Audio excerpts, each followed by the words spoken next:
지난 주말 뉴욕 증시가 이틀 연속 상승세를 이어갔습니다. 기업들의 실적 호재가 이어진 가운데 유럽은행권의 스트레스 테스트 결과에서도 유럽 대형은행 대부분이 통과한 것으로 알려지면서 다우는 전일 대비 100포인트 이상 올랐습니다. 유럽 증시 역시 기업들의 실적 개선과 경기 회복에 힘입어 나흘 연속 상승세를 이어갔습니다. 프랑스와 독일은 오른 반면 영국은 소폭 하락하면서 마감했습니다. 국제유가는 소폭 하락했습니다. 멕시코만 인근의 열대성 폭풍이 생산 차질을 빚은 만큼 심각하지 않은 것으로 나타나면서 배럴당 78달러 98센트의 거래를 마쳤습니다. 유럽은행권의 스트레스 테스트 결과 7개 은행이 테스트를 통과하지 못했습니다. 그러나 이들 대부분은 스페인의 소형 저축은행이었고 유럽 대형은행 대부분은 테스트를 통과했습니다. 미국 자동차 빅3가 되살아나고 있습니다. 지난 금요일 실적을 발표한 포드는 10년 만에 최대 순이익을 기록하면서 5분기 연속 흑자를 기록했습니다. 세계적인 전기 제조회사 제너럴 일렉트릭이 지난해 71년 만에 배당을 삭감했지만 경기 회복과 실적 개선으로 1년 만에 배당금을 20% 늘리고 자사주 매입도 확대키로 했습니다.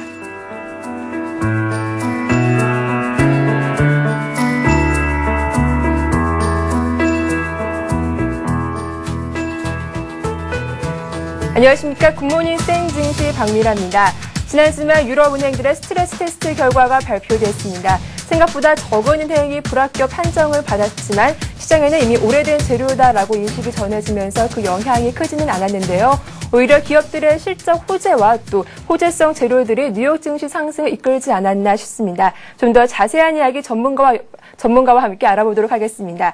신한금융투자 강남구청역 지점 최호선 대리와 함께 알아보도록 하죠. 안녕하세요. 네, 안녕하십니까. 네. 지난 주말 뉴욕 증시가 이틀 연속 상승으로 마감을 했는데 자세한 뉴욕 마감 상황 전해주시죠. 네. 그 뉴욕 증시는 전날 급등에 따른 부담감과 이날 공개된 유럽은행에 대한 스트레스 테스트 결과와 블룸버그 통신이 언급한 중국은행 부실 가능성에 대한 불안감이 작용해서 혼조세를 보였는데요. 그러나 오후도 우려했던 유럽은행 스트레스 테스트 결과 91개 은행 중에 이제 7개 은행만 불합격한 것으로 발표돼서 그에 대한 안도감으로 일단은 시장의 분위기 좀 좋아졌고요. 그다음에 발표된 기업들의 실적에 주목하게 됐는데 결과적으로는 주요 기업들의 2분기 실적이 예상치보다 높게 나와서 뉴욕 증시는 상승세를 이어 마감을 했습니다. 특히 포드, 버라이존 등 주요 기업들의 2분기 실적이 예상치를 보다 높게 발표되었고 특히 제너럴 일렉트릭의 이 배당금을 늘리고 자사주 프로그램을 연장한다는 소식과 프랑스 본사를 둔 사노피 아벤티스가 미국 제약사 젠자임에게 비공식적으로 인수를 타진했다는 언론 보도가 뉴욕 증시가 기업들의 실적 증가 M&A 활성화 때문에 이제 경기 회복으로 볼 수 있다 이런 내용을 반기면서 지수는 올랐습니다. 네, 지난 주말 아무래도 유럽은행권의 스트레스 테스트 결과에 대해서 빼놓을 수가 없을 것 같은데요. 생각보다 적은 은행만이 불합격 판정을 받았습니다. 7개 은행만 불합격 판정을 받았다고요? 예. 이번 스트레스 테스트에 실패한 은행은 이제 카라고 불리는 스페인 저축은행 5곳과 독일 히포리얼 에스테이트 그리고 국영농업 AT 은행, 그리스에 있는 은행 등인데요. 이들 은행은 총 30억 유로, 그러니까 40억 달러의 이제 자본 확충이 필요한 것으로 지적이 되었고, 그다음에 유럽의 주요 대형 은행은 테스트를 통과를 했습니다. 따라서 유럽 은행들의 재무 건전성에 대한 우려는 일단 줄어들었는데요. 일단은 스트레스 테스트에 대한 기준이 좀 강력하지 않아서 그에 대한 우려감이 있어서 일단은 좀 분위기상으로는 안도감이 있었으나 깔끔하게 해소되지는 않았는데요. 그 기준이 이제 뭐냐면 경제 여건이 지금보다 악화돼서 이제 은행들이 투자한 국채나 주식에서 큰 손실 발생한 경우에 유럽 은행들의 자본 충실도를 점검하기 위해 진행됐고 테스트는 이제 불합격 은행들 자본 확충이 시행돼야 되는데 그 기준이 이제 2010년, 2011년 중 부채담보부 상품의 신용등급이 4단계 강등되고 주가가 20% 떨어지고 유럽연합의 국내 총생산 성장률이 하락하는 경우를 시나리오로 잡았는데요. 그러니까 미국에서 시행했던 그 스트레스 테스트랑 비슷하다고 보시면 되는데 그보다 좀 약하다고 보시면 됩니다. 그래서 문제는 이제 이러한 기준이 엉켜있지 않아서 우려감이 있었는데요. 결론적으로 말씀을 드리면, 국채 만기 상환 능력, 그러니까 은행들이 보유하고 있는 국채 만기 상환 능력에 대한 부도 테스트가 없었다고 보시면 될 것 같습니다. 그래서 유럽 중앙은행 실시 스트레스 테스트는 이제 은행들이 거래하는 국채 손실 가능성을 가정했을 뿐, 은행들이 국채를 만기까지 보유했을 때 위험을 테스트하지 않았는데, 결과적으로 좀 말씀을 드리면, 만기 때 이제 부도가 났을 때 그걸 다 못 갚을 경우에는 은행들이 그에 대한 대비책이 있냐 이게 문제인데 이런 문제에 대해서는 짚지 않았습니다. 그래서 시장에다 그런 우려가 나오니까 유럽 중앙은행과 각국 감독 당국들이 이제 다음 달 8월 달죠. 여기 두 가지 시나리오 아래서 개별 은행의 재무 상태가 어떤지 개량화된 지표를 보여주는 2단계 평가 결과를 발표한다고 합니다. 그래서 이제 결과적으로 보면은 일단 결과에 대한 시장의 우려는 일부 해소했으나 우려는 뭐 지속되고 있다 이렇게 보셔도 될 것 같습니다. 일단은 시장의 우려감이 조금 줄어들었지만 다음 달 6일이죠. 2단계 상세 결과를 발표한다고 하는데 그때 이후에 좀 더 자세한 이야기를 나눠보면 좋을 것 같습니다. 자, 이어서 2분기 실적을 발표한 기업들이 많았습니다. 포드와 버라이어존 등 주요 기업들이 실적을 발표했는데 예상보다 좋게 나왔다고요? 예, 실적들이 좀 좋게 나왔는데요. 일단 기업 실적에 대한 기대는 2주 전부터 이어지면서 증시 상승의 모멘텀이 되고 있었는데 맥도날드 2분기 순이익이 이제 15% 증가했고요. 그다음에 맥그로일의 그러니까 2분기 주당 순이익 61% 증가했고, 그다음에 지위가 2년 5개월 만에 배당을 다시 인상하기로 했는데 배당은 이번 분기 20% 확대하기로 했고요. 10센트에서 12센트를 늘리기로 했고 자사주 매입을 2013년까지 연장하기로 했습니다. 그러면서 지위는 3.2% 오르며 지수 상승을 주도를 했는데요. 그러니까 제너럴 일렉트릭의 2분기 주당 순이익은 30센트 전년 동기 대비 14% 증가했습니다. 그래서 전반적으로 그 글로벌 기업들의 이제 기업 실적 증가가 일단 미국 증시의 그 스트레스 테스트에 대한 부담감 이후에 어닝 모멘텀으로 작용하여서 지수를 좀 상승하는 원동력이 됐습니다. 그럼 좀 더 자세한 기업 실적 살펴보도록 하죠. 이 포드가 깜짝 실적을 발표했는데 10년 만에 최대 실적을 발표했다고 해요. 이 포드 실적 한번 자세히 짚어주시죠. 예. 포드는 이 빅3 자동차 업계로서 지난 미국의 구제 금융도 받지 않았던 기업이기도 한데 어떻게 발표가 됐나요? 그래서 포드의 실적은 2분기 26억 달러, 그러니까 주당 68센트를 순이익을 거뒀는데 예상은 40센트였습니다. 그러니까 지난 2분기는 적자였고요. 그래서 포드 분기 매출은 313억 달러, 예상은 298달러였는데 많이 좀 증가했죠, 예상보다. 그래서 작년 2분기 272억 달러에 비해 15% 늘었고요. 그리고 미국의 대표 기업인 제너럴 일렉트릭스가 이제 2년 5개월 만에 주식 배당 다시 인상했는데 방금 말씀드린 내용이었고요. 그래서 이 두 기업을 주목해야 되는 이유가 뭐냐면 포드는 자동차 회사고요. GE는 이제 가전제품 및 소비자 금융, 그다음에 기업 금융을 하는 회사입니다. 특히 이제 제너럴 일렉트릭 이익이 늘어난 이유가 금융사업부 지위 캐피탈의 회복세를 보인 가운데 산업 부분이 실적이 견고해지면서 현금 창출 능력이 좋아졌다는 설명을 했거든요. 그래서 지위는 2분기에 주당 33센트, 총 33억 달러의 순이익을 기록했습니다. 이는 지난해 같은 기간보다 14% 증가한 거고요. 그다음에 분기 순이익이 늘어난 게 2007년 이후 처음입니다. 그래서 해석을 해보면 미국 소비의 핵심인 자동차와 캐피탈 부분의 매출이 늘어났다는 점이 이제 더블 딥의 우려를 완화시키는 충분한 이유라고 볼 수 있고요. 그리고 경기 회복세의 둔화에 대한 과도한 우려를 불식시킬 수 있는 기업 실적 모멘텀이라고 보시면 될 것 같습니다. 그래서 실적 발표 예정 기업들의 결과가 좋게 나올 경우 이번 주에도 일단은 어닝 모멘텀으로 지수가 좀 좋게 나오지 않을까 이런 기대를 하고 있습니다. 그럼 이번 주에는 특히 지난주보다 더 많은 기업들이 실적을 발표한다고 알려졌는데요. 특히 에너지 관련 기업들의 실적 발표가 눈에 띄고 있습니다. 어떤 기업들이 실적을 발표하나요? 이번 주에 실적 발표 기업들은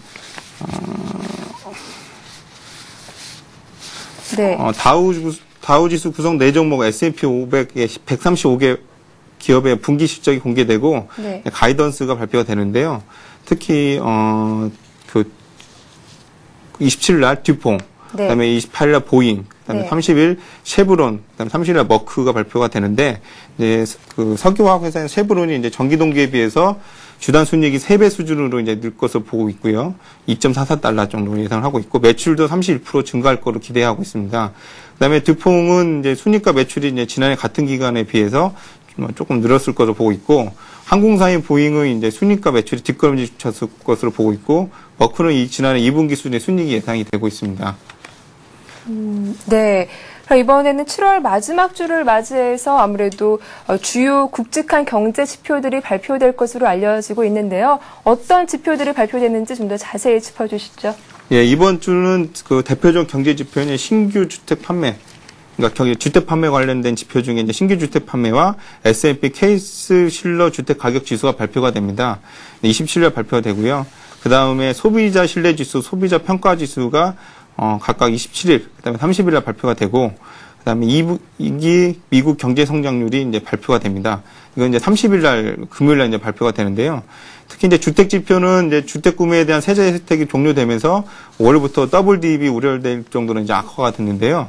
5월 신규 주택 판매 건수는 연 환산 30만 채로 1963년 이후로 이제 그 통계 집계 이후 최악으로 기록됐는데 6월 예상은 32만 채입니다.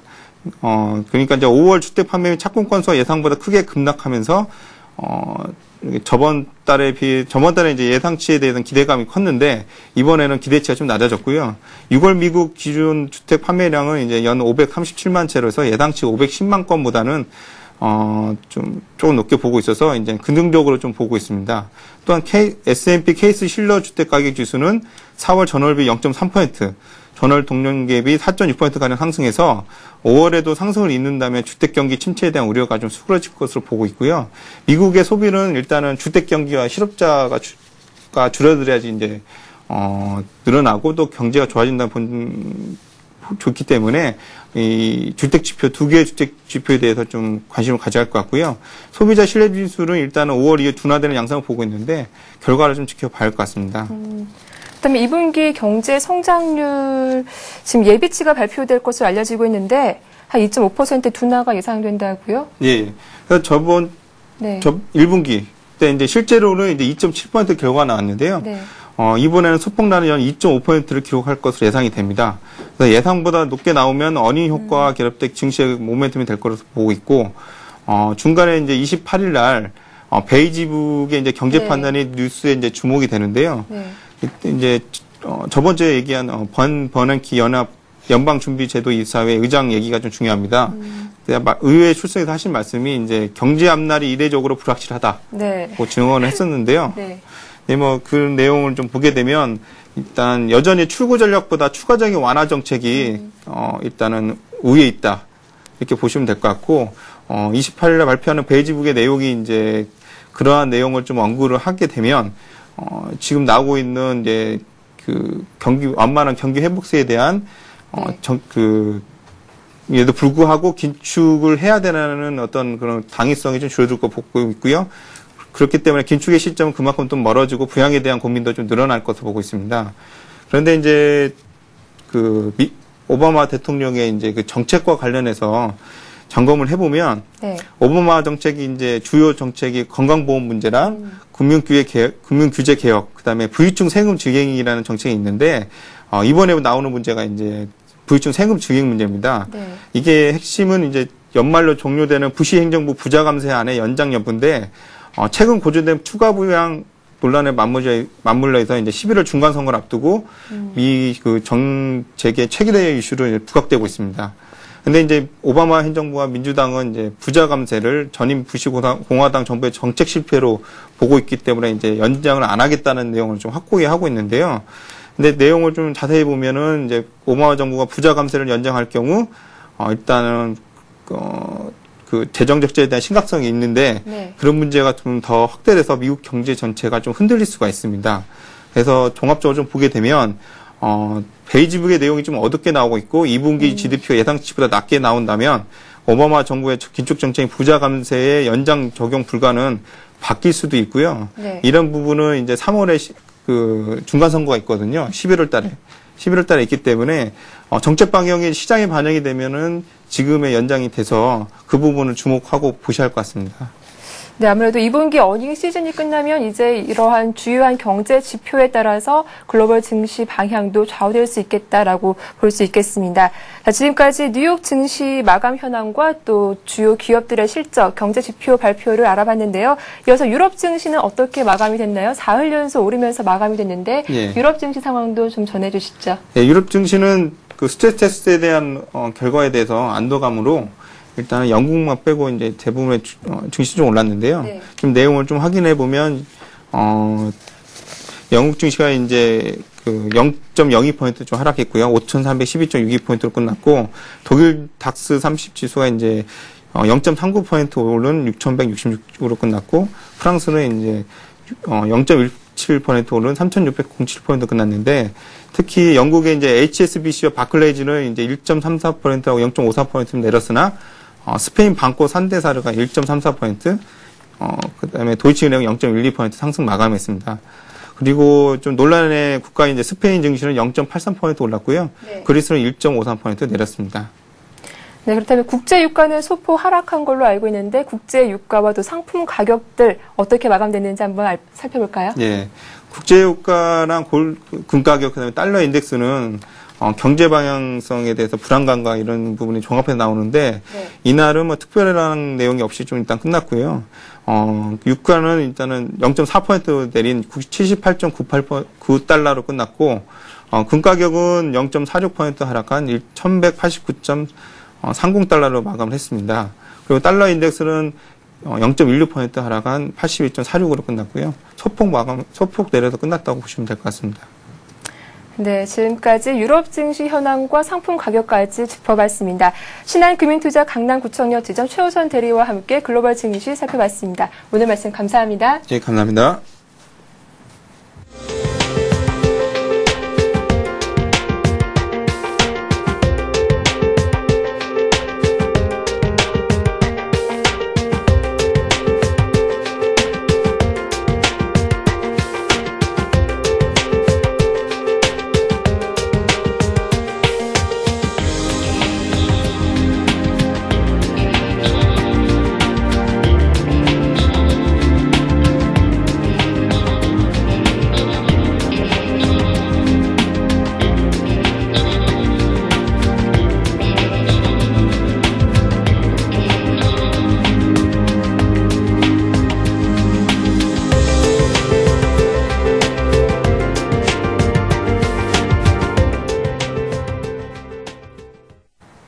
네, 국내외 증시 재료를 발빠르게 점검하고 또 이에 따른 꼼꼼한 실전 투자 전략을 세워보는 시간입니다. 오늘의 센 전략 시간인데요.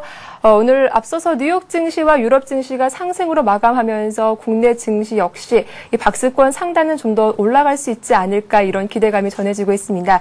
지난주 금요일에 이미 연고점을 돌파한 우리 코스피 지수, 오늘은 어떤 흐름을 이어갈 수 있을지 잠시 후에 살펴보겠습니다. 신한금융투자 영등포 지점 조재석 부장 함께하겠습니다. 안녕하세요. 예, 안녕하십니까. 네.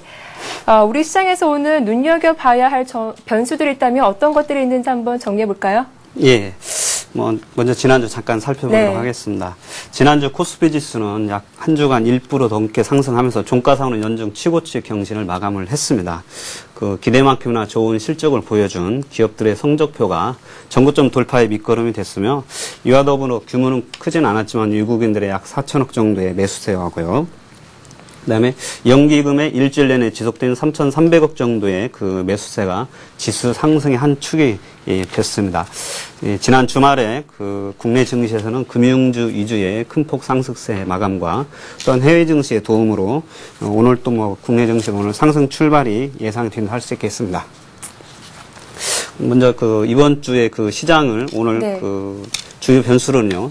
먼저 그 지난 주말에 그 발표된 그 유럽 은행들의 스트레스 결과 발표하고요.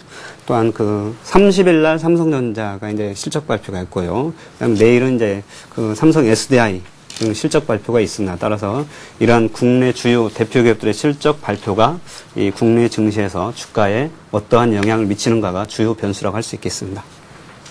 네, 일단 유럽 스트레스 테스트 결과를 한번 자세히 살펴보도록 하죠. 일단 7개 은행만이 불합격 판정을 받았는데요. 어떻습니까? 시장의 불확실성이 좀 해소됐다고 볼 수 있겠습니까? 예, 이제 지난 주말에 이제 그 유럽 연합에서요, 약 7개 은행 정도만 테스트를 네. 통과를 하지 못했습니다.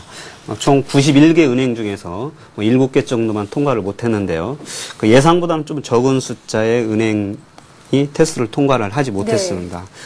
보통 그 전문가들이 예상한다고 할 때는 한 20개 정도 네. 은행에서 통과를 못하고 그다음에 그 은행들의 자금 부족도 약 한 350억 유로에서 900억 유로 정도의 자금이 부족하지 않겠느냐 이렇게 예상했는데 35억 유로 정도의 자금 부족만이 나타나서 그 평가 기준이 좀 너무 느슨하지 않았느냐 하는 그런 우려감도 좀 있고요.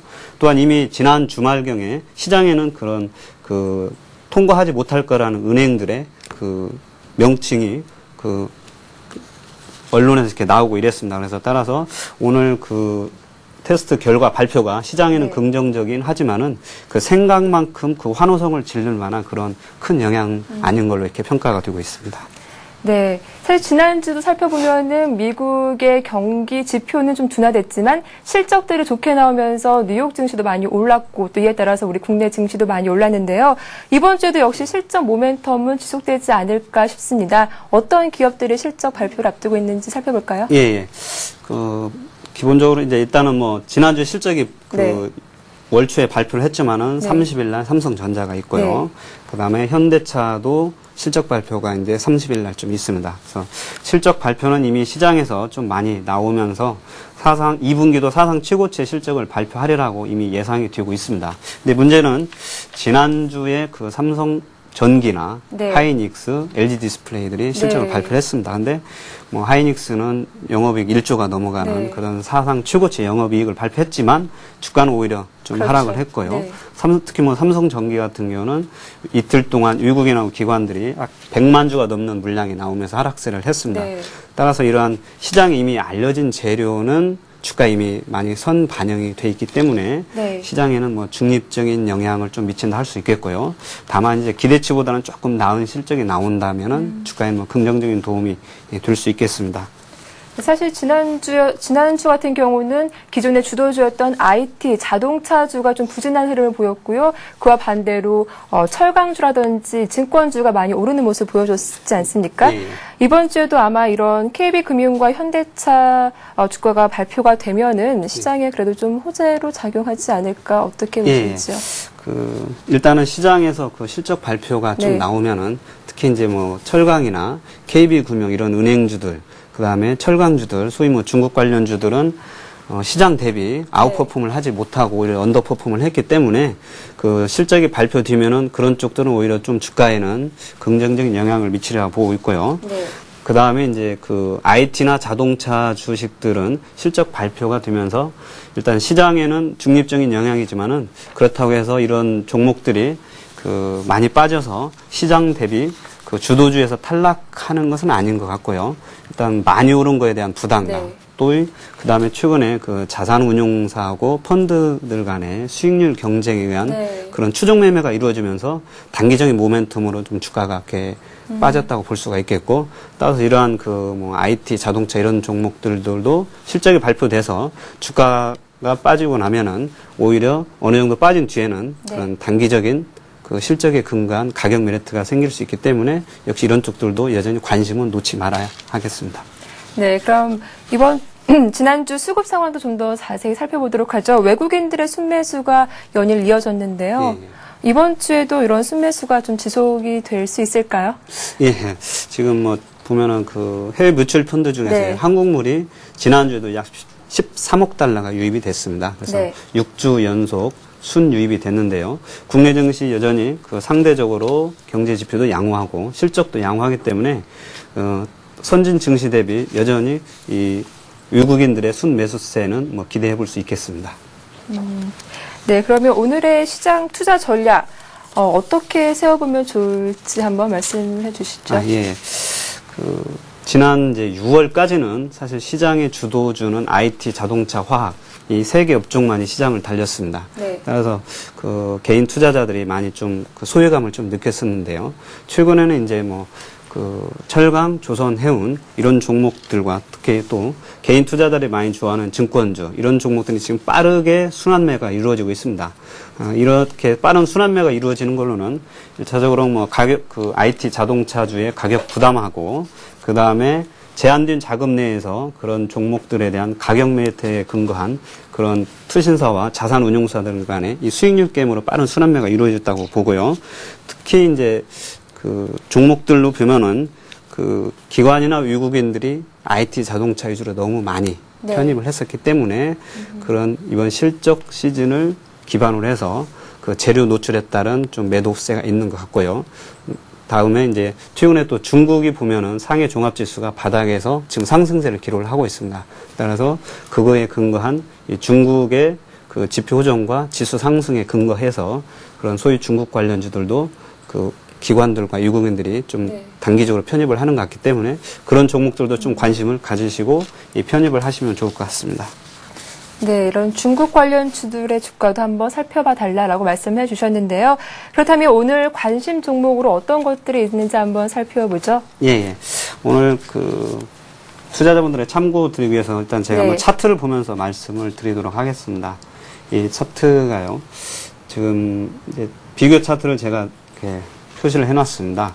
지금까지 보면은 네. 그 네 종목을 제가 지금 이렇게 보여드리고 있는데요. 첫 번째로는 이제 지금까지 주도주였던 삼성전기, 그다음에 최근에 소위 이 중국 관련주라고 얘기할 수 있는 포스코하고요. 그다음에 지난 주말에 스트레스 테스트 결과가 나오면서 그 단기 재료가 되는 신한지주와 그다음에 개인 투자자들이 많이 선호하는 그 대우증권을 이렇게 넣어놨습니다. 네. 이렇게 보면 2009년 7월 26일부터 시작해서 딱 1년간의 주가 흐름을 보여주고 있는데요. 지금 삼성전기가 그 작년 1년 전에 10만 원이었고 지금 14만 1,000원으로 약 한 40% 정도 올라 있고요. 그다음에 포스코는 그 1년 전에는 50만 원이었는데 지금 51만 8,000원. 그러니까 뭐 지수 대비 거의 오르질 않았다고 이렇게 볼 수가 있겠고요. 그 1년 전에 종합지수가 1,550포인트였습니다. 7월에요. 근데 지금 한 200포인트 올라 있는데 한 5% 정도 올랐고요. 신한지주도 1년 전에 약 4만 6천 원이었는데 지금 4만 8,350원 하고 있습니다. 대우증권은 역시 1년 전에 한 2만 1,000원 정도 하고 있었는데 지금 23,500원이고 있습니다.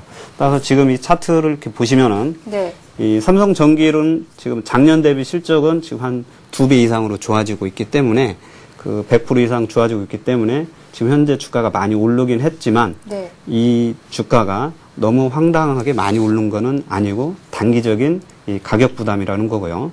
또한 포스코나 여기 밑에 신한지주, 대우증권 이런 종목들은 네. 이제는 지수 대비 언더퍼폼을 했기 때문에 네. 그 특히 최근에 또 기관이나 유국인들이 단기적으로 좀 매수를 하고 있기 때문에 이런 철강주, 그다음에 은행주, 그다음에 증권주들은 이 단기적으로 좀 관심을 가지시면서 종목으로 좀 편입을 하시면 좋을 것 같습니다.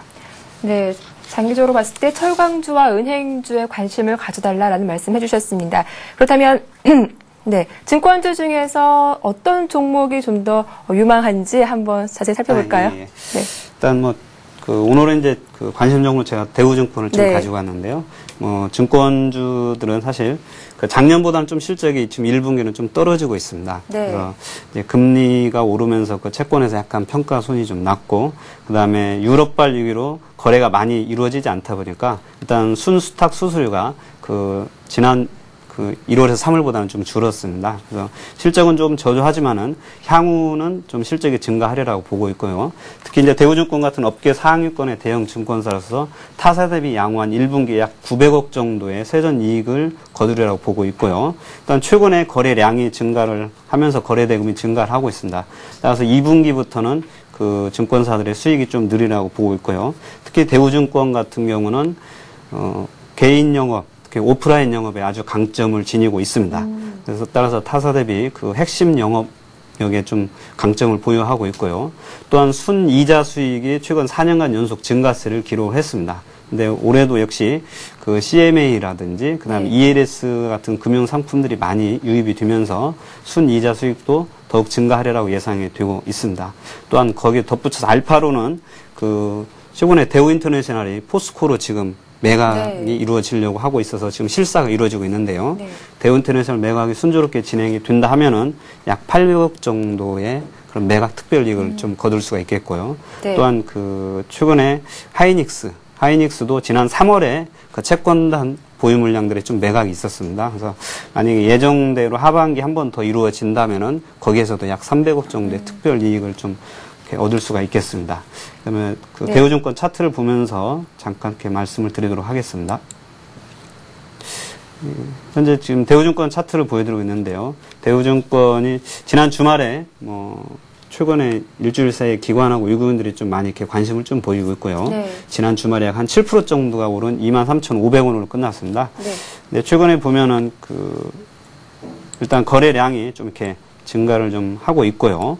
또한 지금 현재 주가가 이 박스권의 고점부, 상단부에 이렇게 와 있습니다. 따라서 이 상단부에서 보통 이렇게 물량 소화가 되게 잘 이루어지면은 네. 이 고점을 갱신하면서 새로운 가격대로 좀 돌입할 가능성이 있다 볼 수 있겠고요. 네. 지금 현재 주가로는 보통 대우증권이 최근 한 5년간의 주가의 등락 밴드를 살펴보면요. PBR 밴드 약 1배에서 2.5배 사이에서 움직이고 있습니다. 근데 현재는 올해 주당 순자산이 한 15,100원 정도에서 한 1.4배 정도에서 거래가 되고 있기 때문에 평균보다는 약간 좀 못 미쳐서 거래가 되고 있습니다. 그래서 네. PBR 2배 정도만 적용하면 장기적으로 보면 약 한 3만 원 정도 네. 예상이 될 수 있겠고요. 단기적으로는 지난번에 하락하기 직전 가격대인 27,000원. 네. 정도를 좀 예상하고 매수가는 지난 주말에 23,500원 정도에서 바로 매수를 네. 하시면 될 것 같고요. 이 손절가는 이 차트에서 제가 사선을 그어놓았지만은 네. 지난 주말에 시초가였던 22,000원 정도를 손절 가격으로 정해놓고 매수를 하시면 될 것 같습니다. 네. 아무래도 지난 주말에 증시가 전고점을 돌파하면서 증권주가 많이 올랐는데요.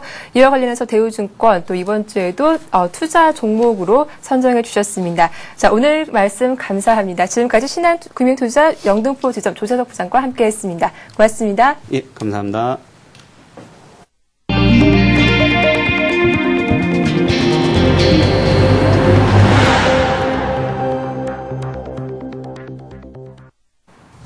이명박 대통령이 대기업들에 대해 현금 보유량이 많음에도 불구하고 투자를 꺼려한다며 대기업의 투자 환경을 점검하라고 지시했습니다.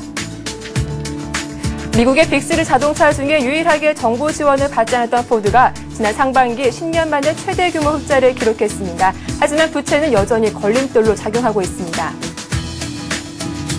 한국노총과 민주노총 등 양 노총위원장을 비롯한 일부 노조 전임자들이 타임오프 시행 이후 처음으로 지급된 월급을 받지 못한 것으로 나타났습니다.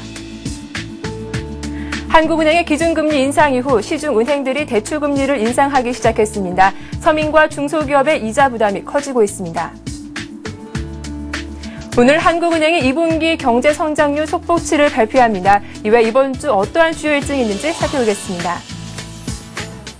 네, 이 같은 내용으로 오늘 이슈 서울경제신문 산업부 이종배 기자와 함께 알아보도록 하겠습니다. 안녕하세요. 예, 안녕하십니까. 네, 먼저 첫 소식입니다. 최근 들어서 이명박 대통령이 친서민 행보를 이어가고 있다라고 볼 수가 있겠는데요. 그렇죠. 지난주에는 캐피탈사에 대해서 고금리 행진을 놓고 좀 비난하기도 했었는데 예. 어제는 또 이렇게 말했다죠. 대기업들이 투자를 하지 않아서 서민들이 좀 힘들다. 대기업들의 투자 환경을 점검해 봐라라고 지시를 내렸다고 하는데 예. 어떤 말씀을 했는지 한번 자세하게 그렇죠. 전해보죠. 지적하신 대로 최근 들어서 이명박 대통령이요. 네. 대기업들의 잘못된 것을 지적하는 등 이른바 친서민 발언을 내놓고 있어 눈길을 네. 끌고 있는데요. 사실 지난 지방선거 패배 이후 좀 잠잠했었거든요. 별 말이 없다가 네. 최근 들어서 이명박 대통령이 침묵을 깨고 그 하도로 이제 친서민 정책을 내세우고 있다 이렇게 표현해도 될 것 같은데요. 네. 25일에는 이명박 대통령이 서민들이 어려운 게 대기업들이 투자를 하지 않아서다 이런 네. 발언까지 했습니다. 그래서 청와대 김희정 대변인 멘트를 보면요, 이명박 대통령이 참모들에게요, 대기업의 현금 보유량이 많다, 투자를 안 하니 서민이 힘들다라고 네. 말했고요. 또 대기업의 투자 환경을 점검하라 이런 네. 지시를 내렸다고 합니다. 그래서 일부에서 최근 이제 대기업을 압박하고 있다 이런 지적이 나오지 않습니까? 네. 이런 지적에 대해서는 대기업을 쥐어짜는 게 아니라 공정하게 하라는 얘기다. 네. 이렇게 좀 발언을 했는데요. 사실 이명박 대통령의 대기업 비판을 통한 친서민 발언이 이번이 처음이 아니지 않습니까? 네. 지난 19일에는 항상 서민을 중심에 두고 서민 경제 살리기에 집중하자 이런 발언을 했고요. 네. 또 22일에는 대기업 캐피탈사가 고금리를 받고 있다. 이런 발언을 했고요. 네. 또 최근 25일에는 대기업 투자 안 하니 서민들이 힘들다 이런 네. 발언을 계속 내놓고 있는데요. 사실 일련의 흐름을 볼 때 이명박 대통령의 친서민 발언은 좀 계속될 것으로 보이고 있습니다. 그렇다면은 이렇게 주요 지목이 대상이 되고 있는 대기업들의 입장, 그렇게 반갑지만은 좀 않을 것 같은데 어떤 지금 입장을 보이고 있나요? 그렇죠. 뭐 사실 그 지적하신 대로 반갑진 네. 않고요. 근데 사실 이제 겉으로는 그 이명박 대통령의 메시지에 공감하고 있다 이런 그렇죠. 표현을 네. 하고 있지만요. 뭐 실제로는 뭐 초긴장 상태에 놓여 있다 네. 해도 과언이 아닐 것 같습니다. 일단 그 제 개의 시각은 그 이명박 대통령의 발언이요. 네. 그 포퓰리즘을 흐르지 않을까 좀 많은 우려를 하고 있고요. 그 예로 이제 캐피탈사 고금리 문제의 경우 사실 그 어제 오늘 일이 아니지 않습니까? 네. 그런데 굳이 대통령까지 나서서 그 거론한 것 자체가 그 네. 대중인기 영합주의다 이렇게 좀 네. 보는 것 같고요. 이에 따라서 뭐 자칫 기업 활동이 그 위축되지 않을까 좀 우려하고 있는 분위기가 강합니다. 사실 그 여러모로 볼 때 그 이명박 대통령의 발언은 약간의 어떤 포퓰리즘 성격도 네. 있다는 걸 좀 배제할 수 없을 것 아무래도 같은데요. 이번 주에는 재보선 선거가 좀 영향을 그렇죠. 주지 예, 않았을까 예. 싶기도 한데. 그런 여러 네. 선거 때문에 그 포퓰리즘 성격이 있는 것을 좀 배제할 수 없을 것 같고요. 네. 또 NBA 발언이 그래서 뭐 진정한 뭐 친서민 정책으로 이어질지 좀 관심 있게 눈여겨봐야 될 것 같고요. 네. 얼른 그 8월 15일 그 강북절 사면 특사가 네. 있는데요. 예, 과연 사면 특사 이제 경제인들이 얼마나 사면될지 네. 그 이명박 대통령의 발언 수위를 봤을 때 네. 어떤 결과가 나올지도 좀 관심을 모으고 있습니다. 그렇군요. 네, 이어서 다음 소식 살펴보도록 하겠습니다. 금융위기로 이 생사기를 올렸던 미국의 자동차 빅3가 되살아나고 있다, 이런 뉴스가 나왔었는데요. 이 포드가 10년 만에 최고 수익을 발표했다고 하죠? 네, 자세히 그렇습니다. 전해주시죠. 그 사실 그 이제 도요타 자동차 리콜 사태로 네. 가장 그 덕을 본 업체는 뭐 현대 기아차가 그중 하나인데요. 네. 사실 그 엄밀히 말하면은 그 미국 빅3 있지 않습니까? 네네. 빅3 자동차 메이커가 그 도요타 리콜 사태로 좀 톡톡히 혜택을 누렸거든요. 네. 이런 것들이 이제 실적에 반영된 것 같은데요. 그 포드하고 그리고 파산보호를 신청했던 GM과 크라이슬러 이렇게 빅3 네. 있지 않습니까? 그 빅3가 그 메이커가 다시 소생할 조짐을 보이고 있다는 소식입니다.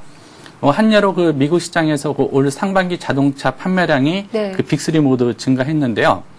그 외신 등의 보도에 의하면은 우선 포드 같은 경우는 구제 금융을 받지 않았지 않습니까? 네. 그 포드의 경우 그 지난 2분기에 약 26억 달러의 순이익을 기록하면서 그 5분기 연속 흑자를 이어갔고요. 또 상반기 전체 순이익도 한 46억 달러를 기록하면서 99년 이후 가장 많은 이익을 기록하기도 했습니다.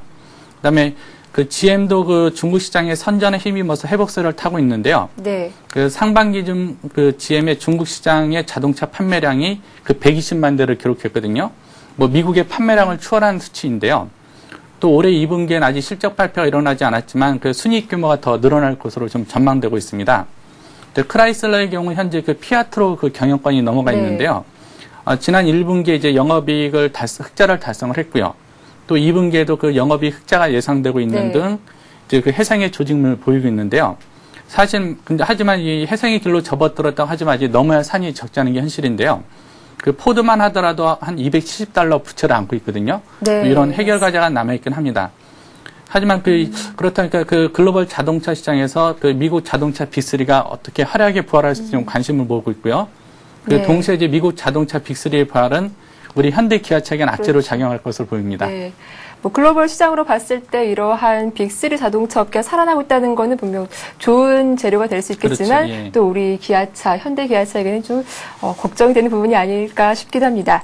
자, 다음 소식 살펴보겠습니다. 7월부터 타임오프, 즉 유급 근로시간 면제 제도가 시행되면서 노조 전임자 임금 지급이 원칙적으로 금지되고 또 법에서 정한 전임자만이 임금을 지급받을 수 있도록 됐다고 하는데요. 한국노총과 민주노총 등 주요 전임 노총위원장들이 월급을 받지 못했다는 소식이 전해졌습니다. 네, 그렇습니다. 그 한국노총하고 민주노총 등 그 양노총 위원장하고요. 그 일부 노조 전임자들이 그 이번 달 임금 지급을 받지 못했는데요. 뭐 7월부터 그 타임오프제가 시행되고 있고요. 그 첫 네. 시행 결과인 것 같아서 좀 눈길을 끌고 있는데요. 그 노동계에 따르면 그 양 노총에 파견된 일부 전임자들과 그 개별계 일부 노조 전임자들이 임금을 네. 받지 못했고요. 그래서 이제 현재 문제가 되고 있습니다. 실제로 그 장서춘 그 한국노총 위원장이 있는데요. 이 장서춘 한국노총 위원장의 경우 LG전자 소속입니다. 네. 근데 LG전자는 그 장 위원장의 7월분 임금을 지급하지 않았는데요. 이유는 그 장 위원장을 포함해서 LG전자 소속으로 한노총에 파견된 전임자가 있거든요. 전임자 3명이 그 무급휴직 상태로 됐기 때문에 임금을 지급하지 않았고요. 그 김영훈 민주노총 위원장도 원래 그 소속사가 코레일 노조인데요. 네. 코렐 노조가 그 타임오프제에 대해서 타임오프제를 합의하지 못했습니다. 그렇다 보니까 7월 임금을 받지 못했는데요. 네. 뭐 이제 한노총이나 민노총이나 현재 그 임금을 지급받지 못하는 그 전임자가 좀 많이 생겨나고 있는 것 같습니다. 현재 그 법에도 따르면은 그 사업장과 무관한 그 순수한 그 상급단체 파견 활동 있지 않습니까? 네네. 그 파견 활동은 타임오프 한도 적용 대상으로 보지 않기 때문에요. 한마디로 그 상급단체 파견 노조는 임금 지급 대상이 아니거든요. 네네. 그래서 앞으로 이 그 무급 상급단체 노조원들이 더욱 늘어날 것으로 보이고요. 결국 그 타임오프를 놓고 그 대립도 더 표면화될 것으로 보입니다. 네, 그렇습니다. 자, 이번에 대출금리 인상과 관련된 기사가 있었는데요. 지난번 한국은행이 기준금리를 인상하면서 자연스럽게도 대출금리도 곧 뒤따라 오를 수밖에 없었는데 최근 들어서 금융권들이 기준금리 인상 후속 조치로 시중은행들이 대출금리를 대거 올리고 있다라는 소식이 전해졌습니다. 예, 그렇습니다. 뭐 사실 이제 기준금리 인상으로 뭐 대출금리 인상은 어느 정도 예견됐던 일인데요. 금융권이 이에 맞춰서 그 대출금리를 본격적으로 인상하고 있다는 소식입니다. 문제는 이제 기준금리가 오를 때마다 그 예금금리는 나중에 올리고요. 네. 그 대출금리를 먼저 올리면서 그 서민과 중소기업의 그 이자 부담 가중으로 연결된 사례가 많았는데요. 뭐 이번에도 뭐 이 같은 모습이 재현되지 않을까 그런 우려가 나오고 있는데요. 한국시티은행의 경우 그 지난 21일 기준으로 해가지고요. 네. 그 직장인 신용대출의 기준금리를 최고 0.12포인트 인상을 했습니다. 또 그 전문직 신용대출 금리도 각각 그 0.12포인트 인상을 했고요. 네. 또 하나은행도 그 신용대출 금리를 그 0.20포인트 인상한 데 이어서요. 이달에도 0.12포인트 추가로 높였거든요. 그렇다 보니까 이제 거의 동시에 은행들이 이제 대출 금리를 올리고 있는데요. 네. 금융권의 분석에 의하면은 그 5월 말 기준으로 그 가계와 기업의 금융대출 규모가 한 1,400조 원인 것으로 알려지거든요. 네. 그래서 기준금리가 0.25% 인상으로 그 늘어나는 연간 이자 비용만 해도요. 네. 한 3,500억 원에 달할 것으로 추정되고 있습니다. 아무래도 중소기업과 서민들의 이자 부담이 조금 더 커지지 않을까 싶습니다. 자, 다음 소식으로는 이 한국과 유럽연합이 지난해 10월 달이죠. 자유무역 협정을 체결하기로 약속을 했었는데 실제 발효되기까지 예상보다 시일이 더 걸릴 수 있을 거라고요. 네, 그렇습니다. 그 EU 같은 경우는 27개국으로 모였다 네. 보니까 국가 간 의견이 다 그 통일이 돼야 되는데요. 그 27개국 간 의견이 통일이 안 되면서 이제 한일 FTA 발효 시점이 늦어질 거라는 분석인데요. 현재로서는 그 이 논의가 27개국 간의 논의가 이루어져야 되는데 거의 논의가 이루어지지 않으면서 좀 답보 상태를 보이고 있습니다. 이런 가운데 그 주목할 행사가 하나 있는데요. 네. 그 8월 27일 날이요. 그 EU 집행위하고 유럽의 그리고 각국 정부들이 그 회동을 갖습니다. 이 회동에서 한EU FTA가 논의가 되는데요. 여기서 뭐 특별한 합의점을 못 찾는다 그러면 한EU FTA는 계속 좀 장기화될 가능성이 크고요. 네. 또 우리가 또 눈여겨봐야 될 게 한미 FTA에서 우리가 그 자동차 부분에서 그 재조정 협상을 용인하지 않았습니까? 네네. 그 한 EU 역시 그 EU 측에서 그 자동차 분야가 좀 불합리하다 이런 지적을 계속하고 있는데요. 27일 회동에서 과연 그 EU 측이 네. 뭐 자동차 분야의 그 재조정이나 재협상을 요구할 가능성도 커 보입니다. 그러면 일단 다음 달 27일까지는 좀 기다려 봐야겠군요. 예, 그렇죠. 그 27일 네. 회의가 아마 그 한EU FTA 그 연내 비준이냐 아니면 네. 장기화냐 이게 결정되는 분수가 될 것 같습니다. 네, 그렇습니다. 자, 벌써 7월의 마지막 주가 됐는데요. 이번 주도 굵직한 국내 경제 지표들이 발표될 예정이라고 합니다. 특히 오늘만 봐도 한국은행이 2분기 경제 성장률 소폭치를 발표할 예정이라고 하는데 어떠한 경제 지표들이 있나요, 오늘? 네, 그렇습니다. 네. 이번 주는 그 본격적인 여름 휴가철로 접어들고 있지만요. 네. 그 반대로 그 제법 굵직한 경제 지표가 예정될 예정이고요. 또 기업들의 2분기 실적도 그 발표될 예정인데요. 네. 그 일자별로 보면은 26일에는 그 오늘이죠. 그 한국은행에서 그 2, 4분기 그 GDP 속보치를 발표합니다. 그 지난 1분기 그 경제 성장률의 경우 그 전년 동기 대비로는 8.1%, 그 전기 대비로는 1.1% 상승을 했는데요. 이번 2분기 속보치도 그 지난 1분기에 이어서 그 좋은 성적을 기록할 것으로 그 전망이 되고 있고요. 또 27일에는 그 기획재정부 주관으로 그 2분기 공공기관 선진화 추진 실적을 점검하는 자리를 가질 예정입니다. 또 28일에는 이제 관심을 끌고 있는 그 재보선 선거가 실시되고요.